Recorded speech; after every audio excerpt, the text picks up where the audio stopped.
Hi. When we talk about Emily Dickinson this week, we're going to be using something called the Emily Dickinson Archive. And it's a really cool website where you can look at the original handwritten versions of the poem, which is just, to me, crazy cool. But they're really hard to read. We wouldn't want to make that the only access we have to the language of the poem. So you're going to want to click on this little text tab over here. I hope you can see that. And it's going to call up the full version of the poem. Also, you want to get the work information. Sometimes it'll be closed like that. You click on that, and it'll give you the info about the poem. When we do our discussion that follows this lecture, I ask you to pick out a Dickinson poem from a list I've selected and comment on it. And what I want you to do is copy and paste the text into your Blackboard post. So you would select the text like this, use the copy function in your browser, and paste it into your Blackboard post. So much for the technology of looking at Emily Dickinson. Let's take a look at this specific poem, Hope is the Thing with Feathers, as a way of looking at how non-literal language works in poetry in general and how it will be so important in this class. So let's zoom in on the poem itself. This is a classic example of metaphor. In fact, the poem announces that it's about a metaphor in its first sentence, and that's really unusual because a metaphor is a comparison that does not use any connective language such as or like. When you have a connection, a comparison that uses as or like, we call that a simile. So in a way, simile and metaphor are the same idea. It's comparison. It's just how the comparison is structured. So here we have hope is the thing with feathers. In other words, hope is a bird.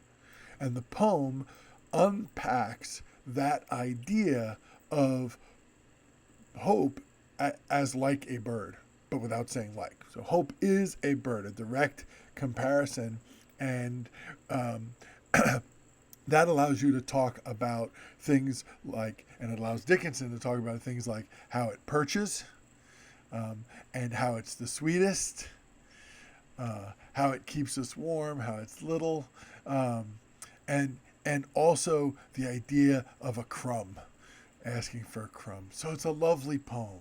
Hope is the thing with feathers that perches in the soul and sings the tune without the words and never stops at all. And sweetest in the gale is heard, and sore must be the storm that could have bashed the little bird that kept so many warm. I've heard it in the chillest land and on the strangest sea, yet never in extremity it asked a crumb of me. It's worth noting, by the way, we'll talk about this much later in the course, but the poem's written in 1862. So there's implications in terms of how this poem might be commenting on America and the Civil War. But that's not what we're up to here. We just want to unpack the idea that a poet, by using non-literal language, like a comparison of an abstract concept like hope to a tangible image, creature like a bird, is using metaphor to convey a message about hope. And here the message is that the hope is sweet, that it's feathered, that it's warm, that it can endure many storms. And yet, lurking beneath it all is a sense of fragility, right? Birds, especially small birds, can have a degree of fragility, which might suggest that Dickinson thinks that as beautiful as hope is, hope can also be vulnerable and hard to keep alive. Perhaps.